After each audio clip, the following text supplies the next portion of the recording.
When Joe Prendergast's father, Jeff, sadly lost his battle to cancer last year, Joe wanted to do something in his memory.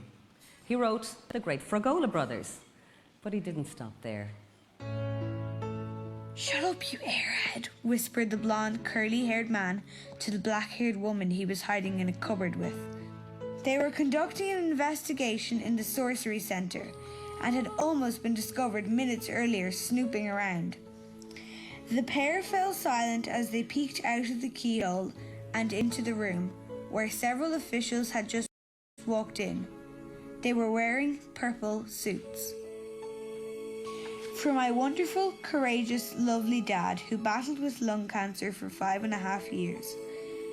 Jeff, 1960 to 2012.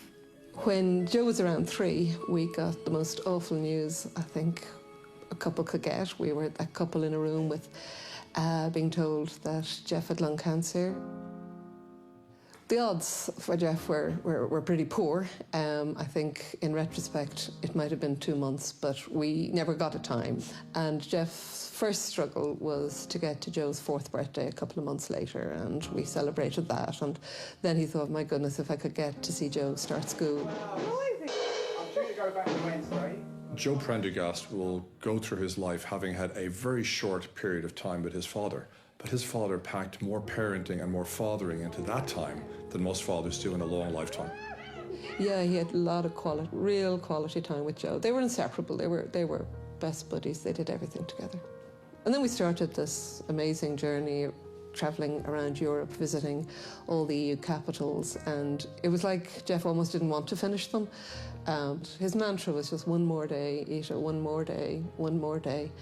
And he kept going and going like an old war horse. I mean, I miss him so much.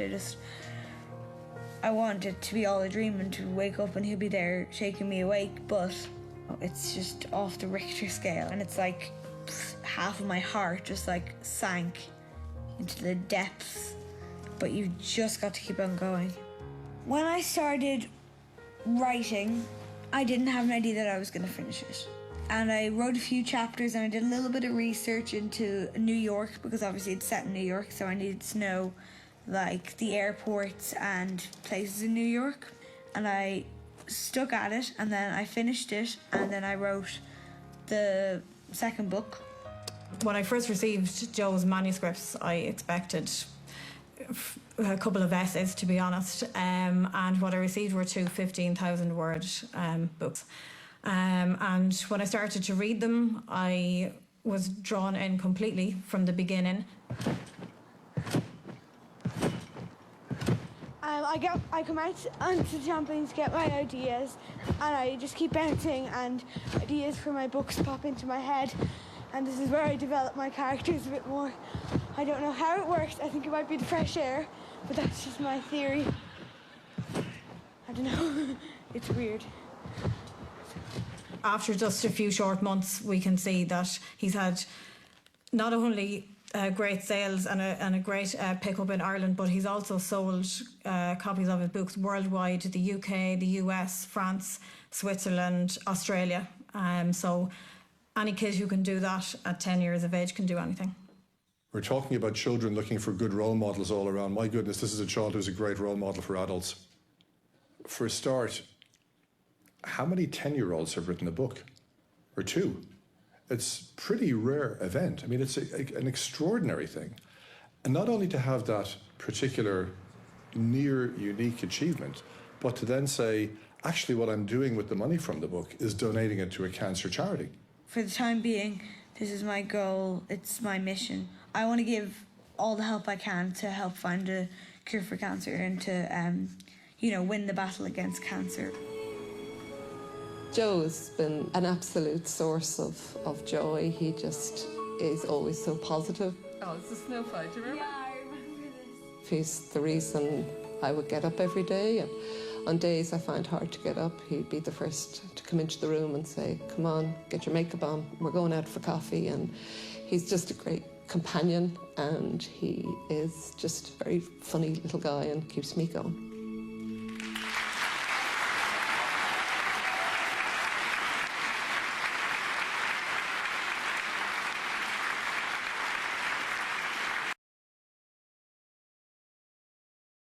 gentlemen, please welcome Nicky Byrne.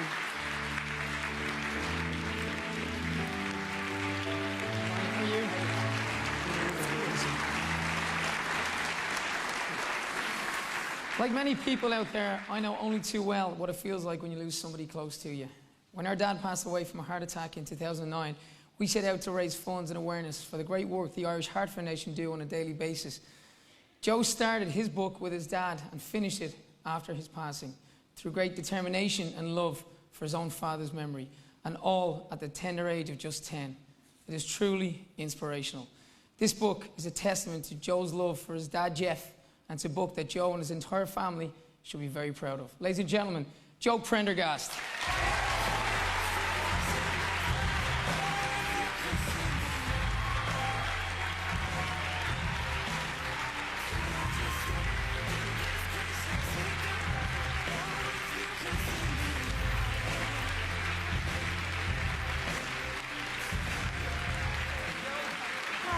There you go, it's quite heavy. Hold on tight. Yeah. You got it? Yeah. Good man. Look at this. There's a lot of people.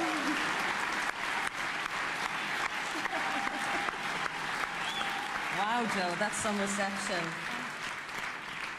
Joe, we know 2 books exist because of all the bouncing on the trampoline. Where are you with this? It is meant to be a trilogy, isn't it? So where are you now? Yeah, I'm almost finished the 3rd book, so it should be out for Christmas. So. Excellent stocking filler. What about turning these into movies in the future? Would you like to see that happen? Oh, that would be amazing. Really? Yeah. Do you think, can you imagine that happening? Yeah, I guess I could imagine that happening, but. Why not? You could imagine the books. And will there be any more great Fragola Brother adventures after the 3 books? I don't know. I might go back to that. I don't know. So are there any other plans? I feel like I'm interviewing J.K. Rowling here. What do you think? Yeah, there's a couple of other plans. Other that ideas I have. working Yeah. their way around there. Yeah. Nicky, this boy is so impressive, isn't he? Oh, amazing. You know, sometimes certain stories just jump out and grab you, and you know, I think to lose, you know, a parent at any age is hard, and you know, to do it at such a young age is terrible. But you know, I think he's an inspiration. Like I said, amazing story, and fully deserved of that award. Absolutely. Now we have a little surprise for you before you go. I know you're a fan of these guys, but I bet you didn't know that they're also big fans of yours. Take a look at this. This is the script. Right now we are on tour out in America with Train and Gavin DeGraw. But we want to tell you that we've heard about the incredible work that you've done. Amazing. You know, becoming unbelievable. Ireland's youngest author, I think is an incredible achievement, but also the fact that you actually donate all the proceeds to charity. You know, I wish I could do something like that when I was your age. Amazing. And I think you're an absolute inspiration to not only us as a band, but I think to Ireland as a country and the rest of the world. I just want to say, keep doing what you're doing. We're going to keep doing what we do, and I swear to God, you are in our Hall of Fame. Thank you so much. I hope you have a wonderful night tonight. Very proud of you, man. Very proud of you and your family, and we'll see you soon. Thank you. I wish you could see your face. What do you think of that? That was amazing. Ladies and gentlemen, Joe Prendergast. Thank you, Nicky.